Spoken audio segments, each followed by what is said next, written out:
Vamos falar num cenário realista de segundo turno. A gente vai ter Bolsonaro e Lula. Eu não quero nem Bolsonaro nem Lula.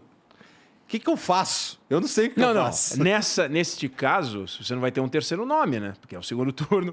Pressupõe que não tem. Você sabe que uma das grandes crises do Brasil, que foi a de 54, eu citei aqui quando a gente começou a conversar, Juscelino Kubitschek ganhou a eleição, né?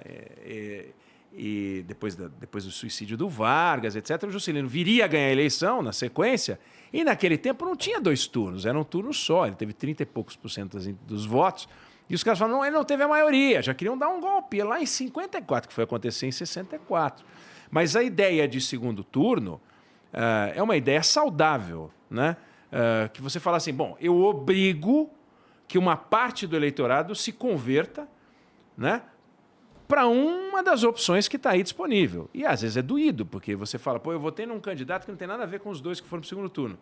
E eu vou ter que escolher um dos 2. Mas esse aqui era anti aqueles 2. Tá bom, mas ele perdeu. Ele perdeu. E essa beleza da democracia. Beleza, o mistério, fantasia, arte. Beleza, eu acho que tu forçou, Eduardo. Ok, mas então é a característica da democracia. Porque a alternativa é pavorosa, Igor. A alternativa é um Estado forte que não deixa você além da ração diária da sua comida. Eu concordo. Eu acho que a culpa é nossa, que nem a gente estava falando lá. Responsabilidade? Porque assim, a gente tem mesmo os candidatos que seriam de terceira via, eles também são muito esquisitos, sabe? E nesse cenário de segundo turno que a gente está falando, você falou mais cedo aí sobre uma votação de ficância ou uma votação de mudança. Para mim, as duas opções que a gente provavelmente vai ter num segundo turno são 2 opções de ficância, sabe? Eu sei lá, teve aí esses 4 anos de Bolsonaro aí que muita gente vai dizer que foram piores que os anos do PT e tal, mas já teve PT há bastante tempo. Então meio que ou fica ruim ou fica ruim também. Então eu tô meio desesperançoso, pra ser sincero. Eu tô vendo. Sabe? Mas olha só, pensa o seguinte, pensa na origem desse troço. Como é que nasce um candidato? Ele não se impõe. Você acha que o Bolsonaro, como é que nasceu o Bolsonaro? O Bolsonaro ficou 28 anos na Câmara dos Deputados. Ele tentou ser presidente da Câmara dos Deputados. Numa vez teve 4 votos. 4. Na outra teve 7. Eu não sei nem se não foi invertido. Mas teve um 4 e teve um 7. Depois 57 milhões. 4, 7, 57. Claro, os votos que ele teve para deputado também.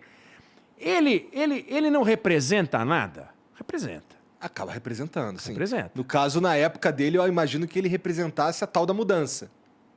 O que você quiser, mas que ele representava. Uhum. Representava um desejo de uma parcela da sociedade que queria uma voz de direita, que sempre encontrou uma voz de direita, mas adaptada, né? Fernando Henrique, Cardoso, contra o Lula, era uma voz de direita adaptada, porque ele não era de direita. Não. Aí ele se aliou a partidos de direita, mas ele não era, aliás, não é.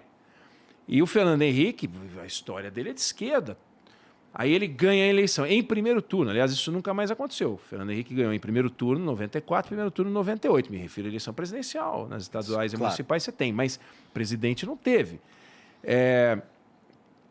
Então o Bolsonaro representa alguma coisa. O Lula representa alguma coisa? Representa. Aí a sociedade, quando você faz a pesquisa, diz assim, 40% hoje, vai. Dizem que vão votar em Lula. 25, 28, pouco importa, dizem que vão votar em Bolsonaro. Por que eles não falam um cara que você acha bacana? Que eu nem sei se existe. Mas por que eles não falam um outro cara que você acha bacana? Porque a sociedade quer esses caras.